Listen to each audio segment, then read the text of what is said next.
প্রিয় দেশবাসী, দেশের শিশু, কিশোর কিশোরী, তরুণ তরুণী, ছাত্রছাত্রী, বয়স্ক, বৃদ্ধ, পুরুষ, মহিলা সবাইকে আমার সালাম জানাচ্ছি।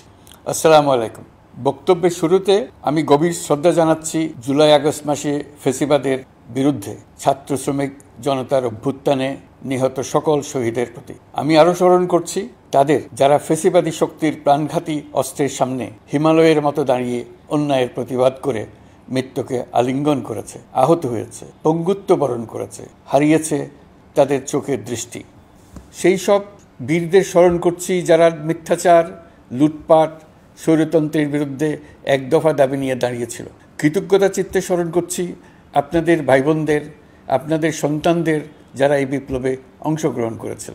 প্রিয় দেশবাসী, আমি আগেও জানিয়েছি, আবারও জানাচ্ছি, গণ অভ্যুত্থানে সকল শহীদের পরিবারকে পুনর্বাসন করা হবে। সকল আহত শিক্ষার্থী, শ্রমিক, জনতার চিকিৎসার সম্পূর্ণ ব্যয় সরকার বহন করবে। আহতদের দীর্ঘমেয়াদী এবং ব্যয়বহুল চিকিৎসা এবং শহীদদের পরিবারের দেখাশোনার জন্য স্বাস্থ্য মন্ত্রণালয়ের নেতৃত্বে একটি পূর্ণাঙ্গ তালিকা প্রস্তুত করা হয়েছে। এখন এই নতুন তথ্য পাওয়ার ভিত্তিতে এই তালিকা হালনাগাদ করা হতে থাকবে। গণ অভ্যুত্থানের শহীদদের স্মৃতি ধরে রাখতে সরকার তার যাত্রা লগ্নে জুলাই গণহত্যা স্মৃতি ফাউন্ডেশন নামে একটি ফাউন্ডেশন প্রতিষ্ঠার উদ্যোগ নেয়। এখন সেই ফাউন্ডেশন তৈরি হয়েছে। সকল শহীদ পরিবার এবং আহতদের সর্বোত্তম চিকিৎসা সহ তাদের পরিবারের সম্পূর্ণ দায়িত্ব এই ফাউন্ডেশন গ্রহণ করছে। এই ফাউন্ডেশনে দান করার জন্য দেশের সকল মানুষ এবং বিদেশে অবস্থানরত বাংলাদেশিদের আমরা আহ্বান জানাচ্ছি। গত মাসে কুমিল্লা, নোয়াখালী, সিলেট অঞ্চলে আকস্মিক বন্যা এসব এলাকার মানুষকে হতভম্ব করে দিয়েছে। এখানে বেশিরভাগ এলাকায় কোনোদিন বন্যা হয়নি। তারা বন্যা মোকাবেলা করে অভ্যস্ত নন। দেশপ্রেমিক সশস্ত্র বাহিনী তাৎক্ষণিকভাবে বন্যা আক্রান্ত সবাইকে রক্ষার জন্য এগিয়ে আসে।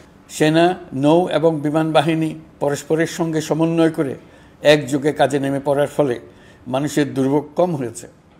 এর পরপরই এনজিও এবং সাধারণ মানুষ দেশের সকল অঞ্চল থেকে দলে দলে এগিয়ে এসছে। আমি বিশেষ করে দেশপ্রেমিক সেনাবাহিনীকে আবারও ধন্যবাদ জানাচ্ছি। দেশের সকল দুর্যোগকালে তারা সবসময় আন্তরিকভাবে এগিয়ে এসছে। বিশেষ করে বন্যা ও শান্তি শৃঙ্খলা রক্ষার কাজে তাদের সৈনিক এবং অফিসাররা দিনের পর দিন যেভাবে দায়িত্ব পালন করেছে তার কোনো তুলনা হয় না। জনজীবনে স্বস্তি ও আত্মবিশ্বাস প্রতিষ্ঠায় তাদের ভূমিকা অনন্য।